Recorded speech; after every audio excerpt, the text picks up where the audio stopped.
Dans la Bible, Dieu se révèle dans Genèse comme le Dieu qui fait la promesse. Donc dans Exode, Dieu se révèle comme le Dieu de puissance. Dans Lévitique, Dieu se révèle comme le Dieu de piété. Dans Nombre, Dieu se révèle comme celui qui n'est pas un homme pour mentir, ni un fils d'homme pour se repentir. Dans Deutéronome, Dieu se révèle comme le Dieu de l'anticipation. Tu peux me réconcilier.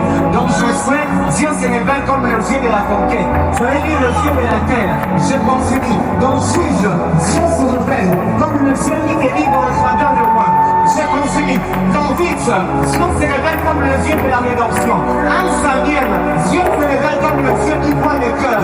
Dans Samuel, Dieu se révèle comme le Dieu qui veille sur son trône.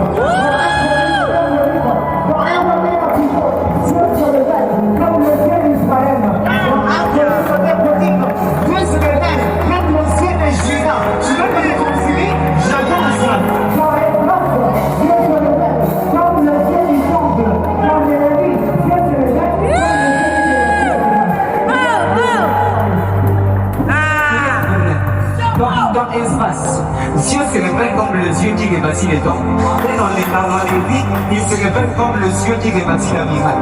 Je veux dire à quelqu'un, la restauration du temple doit précéder la restauration de la muraille. Esdras ne peut pas venir après Néhémie, parce que la restauration spirituelle doit précéder la restauration matérielle. Dieu, avant de restaurer ce que tu as perdu dans la chair, il commence à te restaurer spirituellement. Il commence à te restaurer dans l'âme.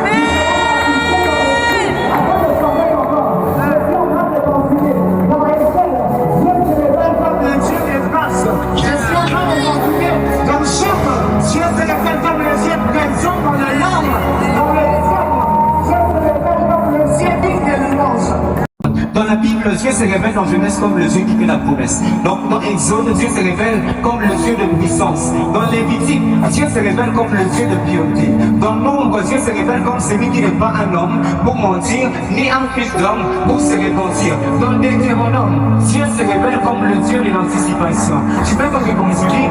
Dans Josué, Dieu se révèle comme le Dieu de la conquête. Tu vas lire le Dieu de la terre. Je continue. Dans Juge, Dieu se révèle comme le Dieu qui délivre le travers de moi. Je continue. Dans Vite, Dieu se révèle comme le Dieu de la rédemption. En Samuel, Dieu se révèle comme le Dieu qui voit le cœur. Dans Samuel, Dieu se révèle comme le Dieu qui veille sur son trône.